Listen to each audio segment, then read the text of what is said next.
আসসালামু আলাইকুম সম্মানিত দর্শক, আশা করি আপনারা সবাই ভালো আছেন। আলহামদুলিল্লাহ আমিও ভালো আছি। আর আমি সিলেটি মানুষ, সিলেটি ভাষায় কথা কই।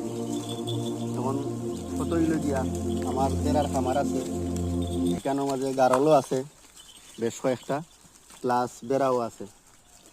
আর আমি তারা বিশুদ্ধ পানি দিলাম, পানির লগে স্যালাইন আর জিঙ্ক। এখন বর্তমান গরমের সময়ে আপনারা যদি খামার থাকে বিশুদ্ধ পানি পাশাপাশি স্যালাইন রাখবা গরমের সময়, আর জিঙ্ক খাওয়াইবা তেখানি তৃষি হইব। এরপরে ইনশাল্লাহ আমার একটা গারলের ফাটা আছে, আমি তার সিংহর বানাইছি, সিংহর মতো।